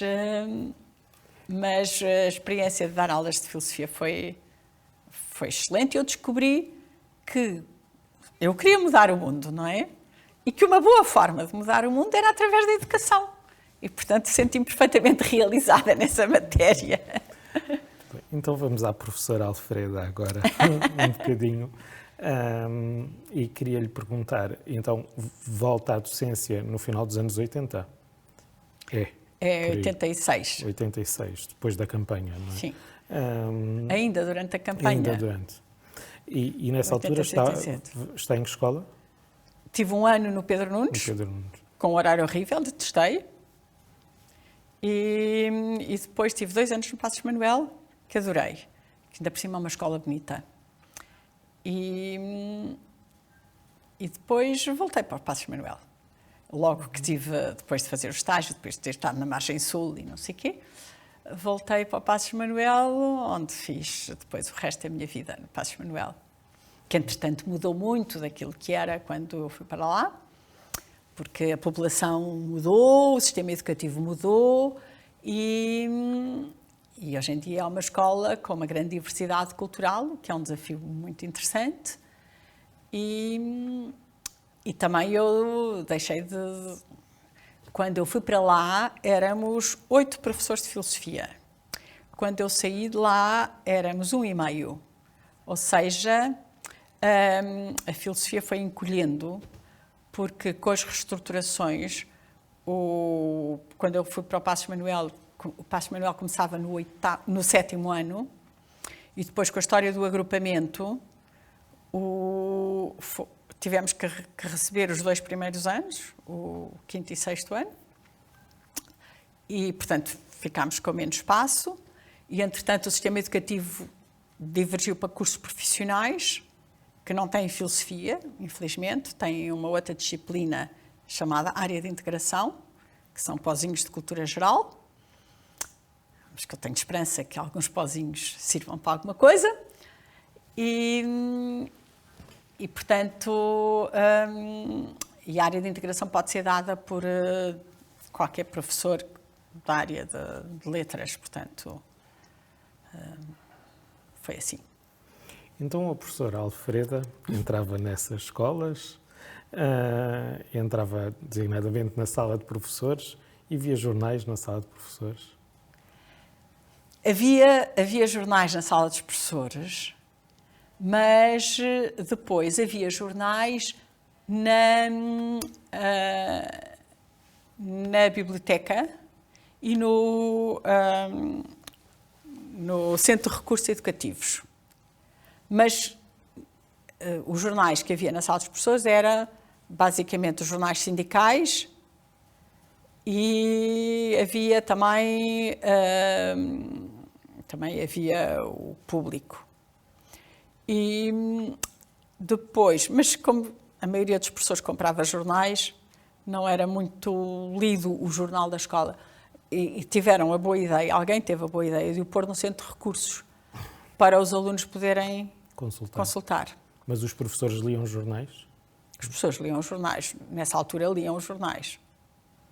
Falavam sobre as notícias? Sim. Disso? Sim, obviamente que estava toda a gente interessada na situação política, não é? Mas o que eu verifiquei foi que os jornais passavam a ir para o Centro de Recursos e ninguém os abria sequer. Porque ou quem os lia eram os professores que estavam de plantão de serviço ao Centro de Recursos. O que era exatamente o Centro de Recursos? O Centro de Recursos. O Centro de Recursos é uma boa ideia que a maioria das escolas tem, que é uma sala que tem livros de acesso livre, jogos de acesso livre, computadores de acesso livre. E onde os miúdos vão nos intervalos, se tiverem furos, etc. Porque a biblioteca é uma biblioteca das antigas, uma biblioteca clássica.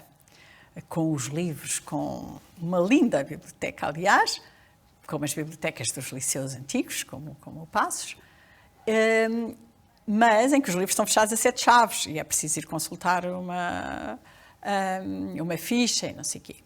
E a biblioteca acabava por ser usada como sala de apoio, professores distribuídos com grupinhos de alunos a dar apoio a diferentes disciplinas, aliás, como também acontecia no Centro de Recursos.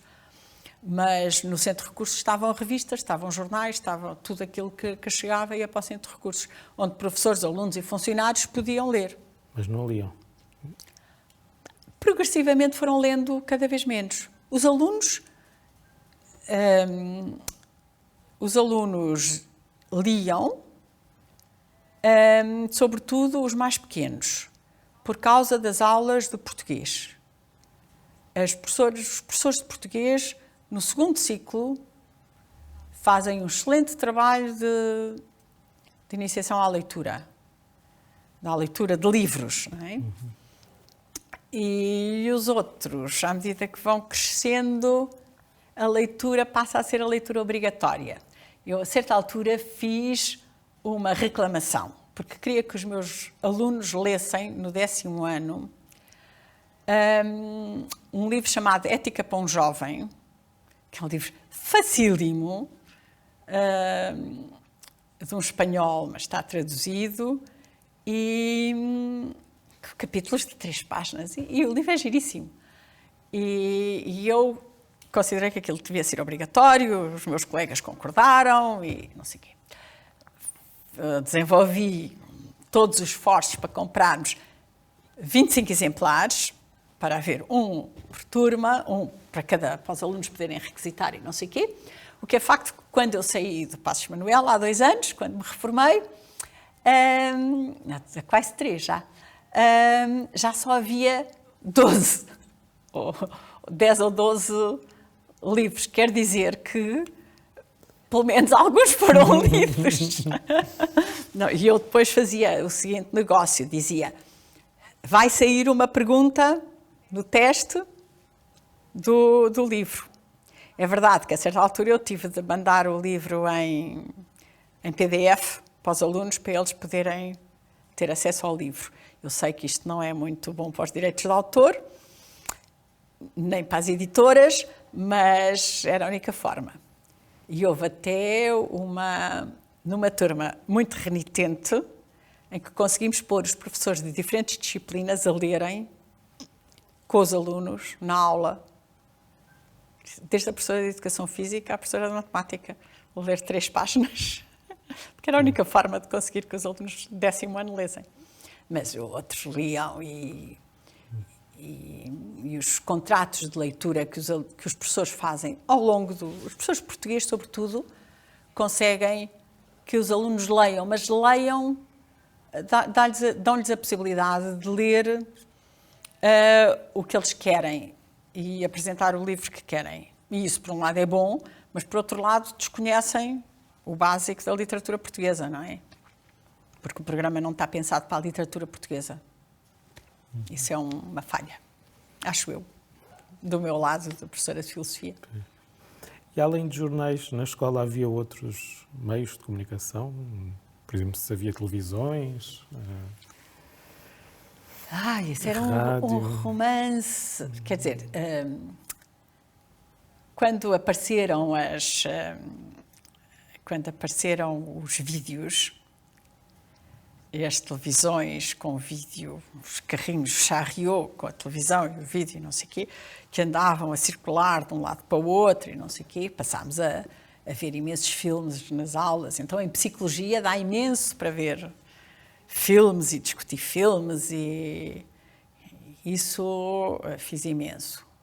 E depois, à medida que as coisas se modernizaram, passámos a ter computadores nas aulas, a ter data show, a ter possibilidades de projetar. Havia outros recursos. E havia, portanto, outros recursos, evidentemente, mas isso foram ao longo de 30 anos de mudanças.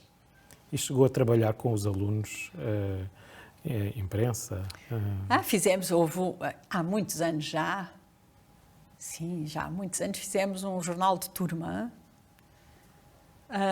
que era uma professora de Biologia, eu que dava Filosofia e uma colega que dava Psicologia, creio eu. Éramos 3 ou 4 e com os alunos fizemos um jornal de turma. Foi muito giro. E depois há o jornal da escola. Mas o jornal da escola era essencialmente feito por alunos e progressivamente foi sendo feito mais por professores, ou pelo menos os professores têm de suplicar aos alunos, faz favor, escrevam, não sei o quê, mandem uma fotografia da vossa visita de estudo e não sei o quê. O que é uma pena, porque a ideia de comunicar por escrito, mas continua a existir um jornal da escola e isso eu acho que é importante e que saem os números e tal, mas devia ter mais envolvimento de alunos. A certa altura houve também uma rádio, um clube de rádio feito por alunos, mas eram uns chinfrim nos intervalos que era insuportável porque punham aquilo aos berros. E depois avariou-se o equipamento e depois não substituiu o equipamento e pronto, e portanto passava músicas aos berros, mas nos intervalos não foi muito feliz. A ideia feliz foi que era efetivamente feita por alunos. E eu acho que isso era importante para eles. Nos tempos, atualmente, o que é que a Alfreda lê, o que é que consome em termos de comunicação social? Se pensarmos no seu dia-a-dia, não é? No meu dia-a-dia, leio o Expresso. Na sua rotina diária? Leio o Expresso, leio os highlights que recebo no e-mail, do Expresso, do Público, do Observador, que eu acho um bocado conservador demais, mas gosto de saber o que é que pensam. Não leio tudo, seleciono o que me interessa ler.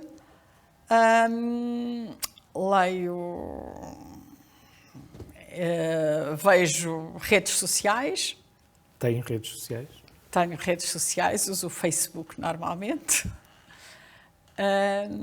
E recuso-me a usar muitas outras, mas enfim. E sou inundada de mails, portanto, passo horas a gerir mails e essas coisas. Portanto, isso é uma fase importante na minha vida, porque, aliás, também estou em grupos que têm tanto WhatsApp como mails, como sites, etc. Portanto, é tudo muito... ocupa muito tempo.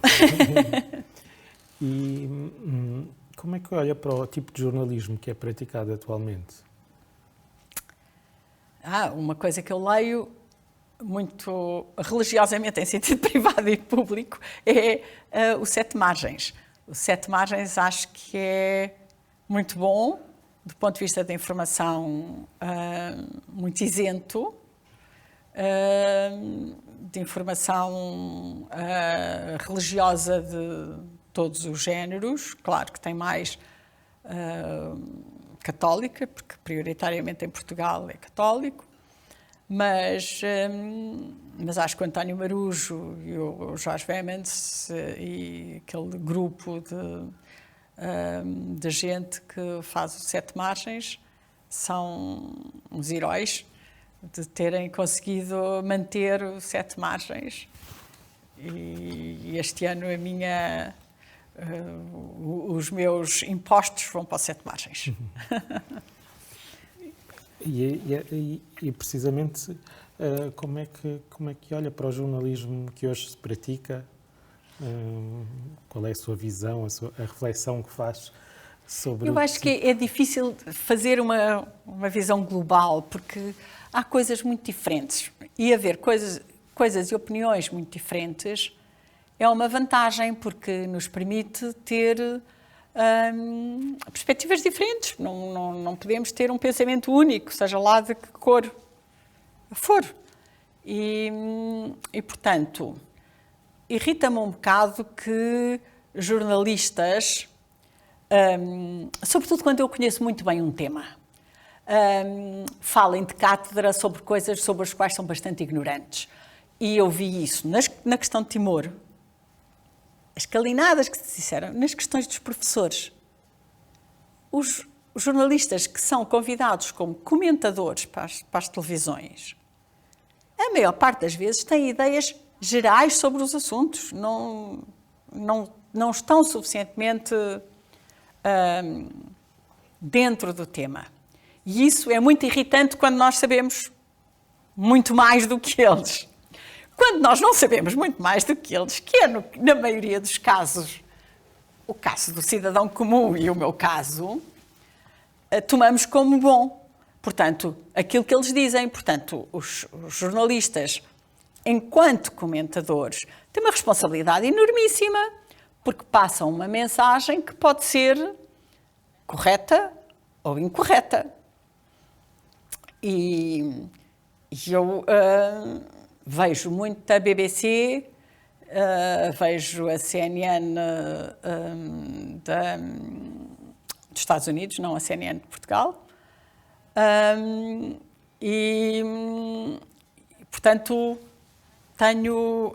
quando se abre um noticiário com futebol, quando temos as questões da Ucrânia e da Rússia e das negociações e a faixa de Gaza e tudo isso, acho que isto é pobre.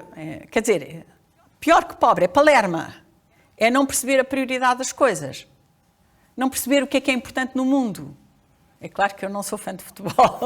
Se fosse fã de futebol, talvez não pensasse assim. Mas acho que podiam fazer... que é importantíssimo que existam jornalistas, bons jornalistas, que se documentem antes de falarem sobre coisas, porque não têm a obrigação de saber de tudo, mas que se especializem em algumas coisas e sobre isso vão ao fundo das coisas e levantem os problemas, porque é muito fácil comentar a espuma dos dias, mas não é isso que se pede à comunicação social. A comunicação social deve comunicar, acho eu, alguma coisa de mais... deve perceber as causas das coisas e não só as coisas. Não descrever a realidade sem interpretar, porque todas as descrições são sempre interpretações. Portanto, não adianta fazer de conta que a interpretação não existe, porque existe. É um bocadinho isso.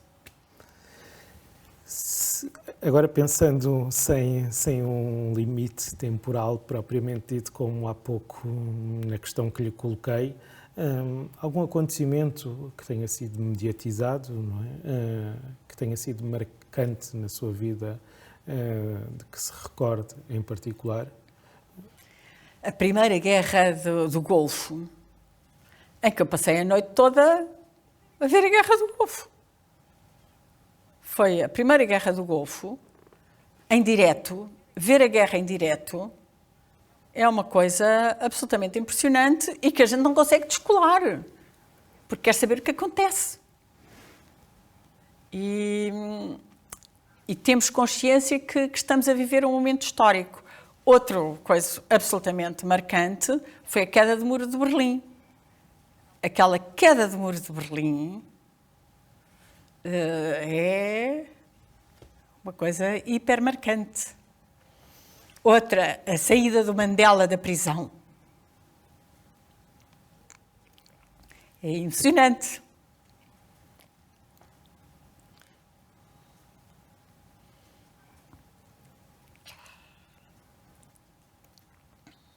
Há muitas coisas emocionantes. Mas o facto é que o poder da imagem e depois também na África do Sul aquela passagem para quando o Mandela se torna Presidente da República, naquele estádio enorme, fantástico. A questão da independência de Timor, que no fundo foi a reindependência de Timor, que a comunicação social passou. Não, foi de vir às lágrimas, que aliás é fácil para mim vir às lágrimas. Mas são momentos importantíssimos de reportagem. Como é que olha para a cobertura desse acontecimento em particular? Qual deles? Timor. Eu acho que foi um excelente momento de televisão, que foi muito emotivo, foi muito bem estudado, as pessoas estavam... quem estava lá sabia do que estava a tratar, e acho que foi um momento alto, sim, acho que sim. Muito obrigado, Alfreda, pela conversa, pela sua disponibilidade, pela atenção. Foi um gosto conversar consigo. Pronto, espero que tenha correspondido às expectativas. Correspondeu, sim. Muito obrigado. De nada.